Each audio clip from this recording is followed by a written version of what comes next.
I'm glad you don't know me, Mr. President. Yeah, well, I'd be more polite, trust me. My mother might be watching.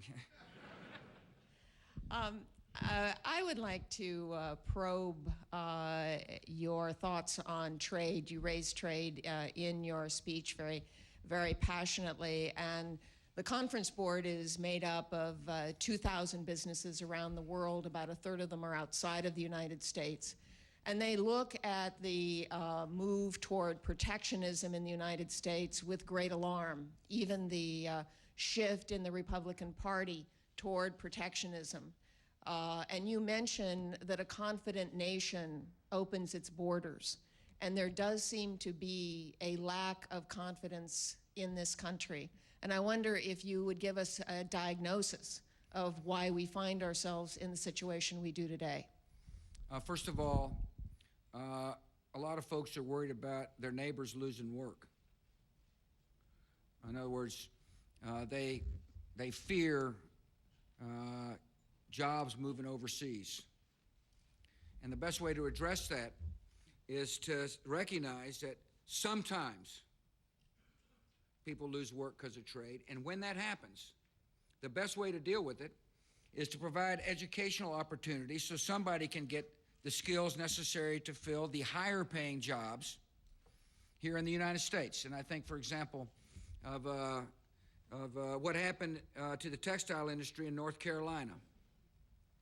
And stories like these really do affect how people think about trade. You know, some companies, because of mismanagement, some companies, because of trade, couldn't survive. And it created, you know, a wholesale displacement of workers throughout North Carolina. And what the state of North Carolina did was they wisely used their community college system to be able to fit needs and skills. In other words, the community college system, the interesting thing about it is probably the most market-driven education system in the United States. Unlike some higher education institutions that are either unwilling or sometimes incapable of adjusting curriculum, the community college system is capable of doing that. And North Carolina recognized they had a great opportunity to become a magnet for the healthcare industry. And a lot of their textile workers, with government help called trade adjustment assistance, went to community colleges to gain new skills. And it turns out that when you analyze what happened, it's just the added value, just kind of the increase in productivity and the relevancy of the job training made the wages higher for those than they were in the textile industry. And there's a classic example of how to respond rather than throwing up trade barriers.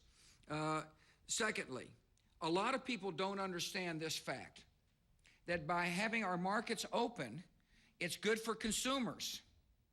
The more consumers get to choose, the more choice there is on the shelves, the less likely it is there will be inflation. And one of the great things about open markets is that, you know, markets respond to the collective wisdom of consumers.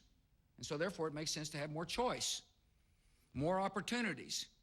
And yet when you read made from another country, you know, on the shelves of our stores, people automatically assume that jobs, you know, are fragile.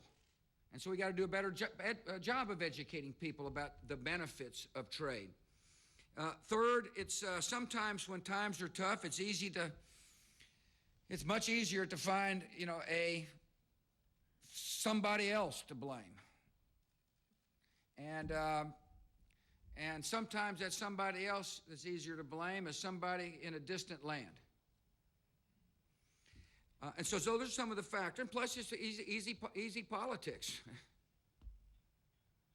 It's easy to go around and, you know, hammer away on trade. It's, and I guess if you're the kind of person that followed polls and focus groups, that's what your tendency to be. I'm the kind of person who doesn't give a darn about polls and focus groups, and I do what I think is right. And what is right is making sure that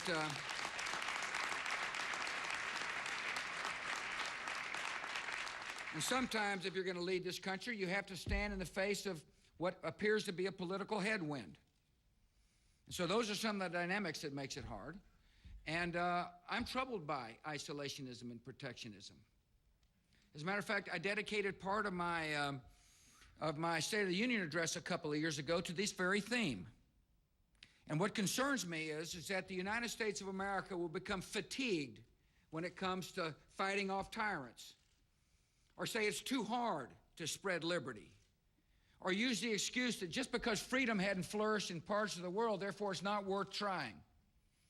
And that as a result, we kind of retrench and lose confidence in the values that have made us a great nation in the first place. But these aren't American values, they're universal values. And the danger of getting tired during this world is any retreat by America was going to be to the benefit of those who want to do us harm. Now, I understand that since September the 11th, that the great tendency is to say we're no longer in danger. Well, that's false. That's false hope. It's either disingenuous or naive, and either one of those attitudes is unrealistic. And the biggest job we've got is to protect the American people from harm. I don't want to get another issue, but that's why we better figure out what the enemy's saying on their telephones if you want to protect you. But no.